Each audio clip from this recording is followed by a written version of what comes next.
করো, বড় সংখ্যাকে ছোট সংখ্যাকে ভাগ করতে হবে, তাই না? আচ্ছা, 4 নম্বর গুলো সরল করো। সরল আমরা জানি আস্তে আস্তে ছোট হয়, তাই তো? সরল কি হয়? আস্তে আস্তে ছোট হয়। প্রথমে যোগের কাজ, তারপরে বিয়োগের কাজ, তাই তো? করো। 5 নম্বর গুলো ভাষার অঙ্ক। এক ফল বিক্রেতার কাছে 3 ঝুড়ি আম ছিল, ভালো কথা।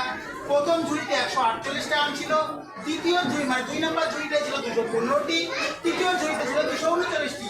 ওই ফল বিক্রেতার কাছে 3 ঝুড়িতে মোট কয়টি আম? মোট তাহলে কি হয় তোমরা জানো, কেউ বলবা না, ঠিক আছে? 6 নম্বর, একটি গরু 4টি পা। একটা গরু কয়টা পা? 4টি। এরকম 9টা গরু, অনেকগুলো পা হবে। কি করতে হবে? 4 মানে কি করতে হবে জানো, ঠিক আছে? 6 নম্বর, 80টি বিস্কুট 10 জন মালিকের মধ্যে ভাগ করে দিলে প্রত্যেক কয়টি বিস্কুট করবে? বলে দেওয়া আছে কি করতে হবে অঙ্কটা, তাই তো? আর 6 নম্বর, একজন শ্রমিক প্রতিদিন 275 টাকা আয় করেন। কত টাকা? 200।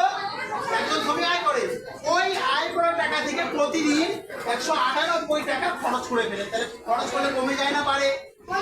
কি করতে হবে তোমরা জানো, হলো? ক্লাস 1 দেখো, কেজি 1 তোমরা সব বুঝে গেছো। 2 এর গুলো দেখো, সাজিয়ে যোগ করো, একক দশকের জায়গায় সাজিয়ে যোগ করতে হবে। সাজিয়ে বিয়োগ করো, একক দশক লেখা আছে না? একক দশকের জায়গায় সাজিয়ে বিয়োগ করো। আর সরল করো। সরল মানে জানো কোন যোগের কাজ করো, বিয়োগের কাজ। আর 5 নম্বর গুলো কি বলছে? তোমার কাছে 5টি আম আছে, কেজি 1। তোমার কাছে কয়টা আম আছে? তোমার বন্ধুর কাছে 8টি আম আছে, তোমার দুজনের কাছে মোট মানে কি তোমরা জানো। আর 6 নাম্বার, তুমি কি করতেছো বল? এই দেখো, একটি পুকুরে 20টি মাছ ছিল, তার মধ্যে 11টা মাছ মারা গেছে। মারা গেলে কি কমে যায়? কমে গেলে কি করো, হলো?